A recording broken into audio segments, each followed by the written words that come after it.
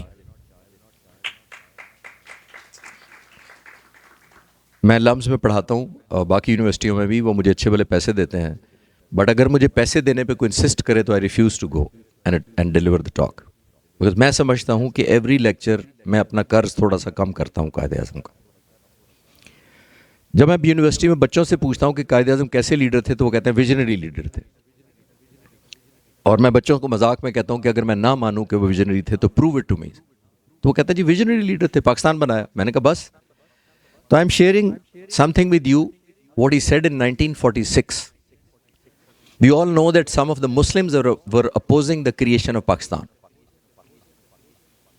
What he says, آپ ذرا note کریں 78 years back what he said, اور آج سے خود ہی ریلیٹ کر لیں. He said Muslims who are opposing Pakistan will spend the rest of their lives proving their loyalty to India. And that's exactly what is happening to their celebrities even today who are Muslims. This is called vision.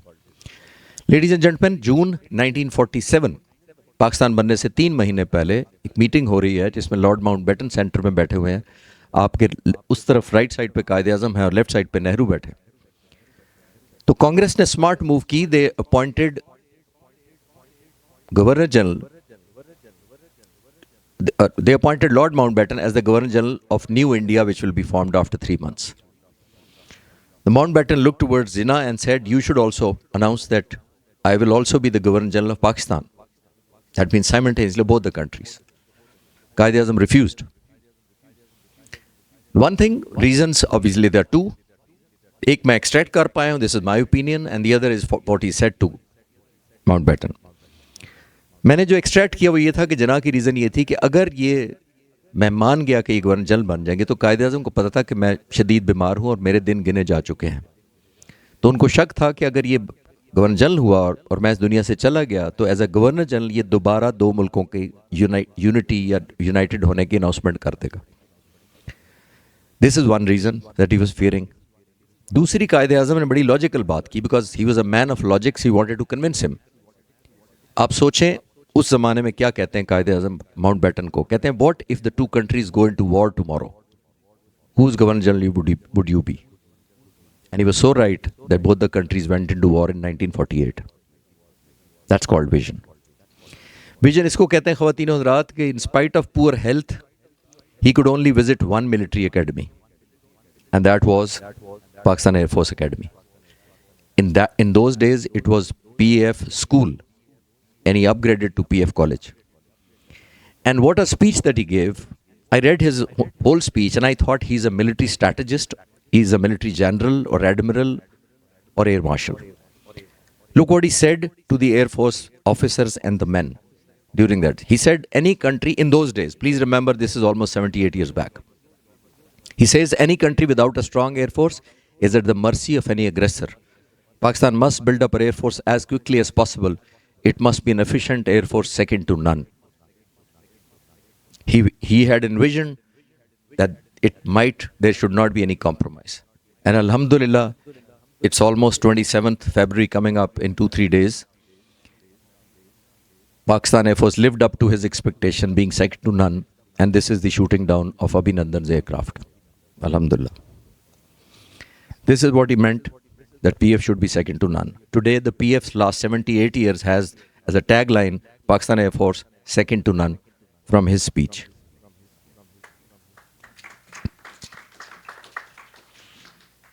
Ladies and gentlemen, his devotion to Pakistan can be gauged from the fact what Lord Pethick Lawrence, he was the Secretary of State of all India, what he said about him. He said, Gandhi died by the hands of an assassin, Jinnah died by his devotion to Pakistan.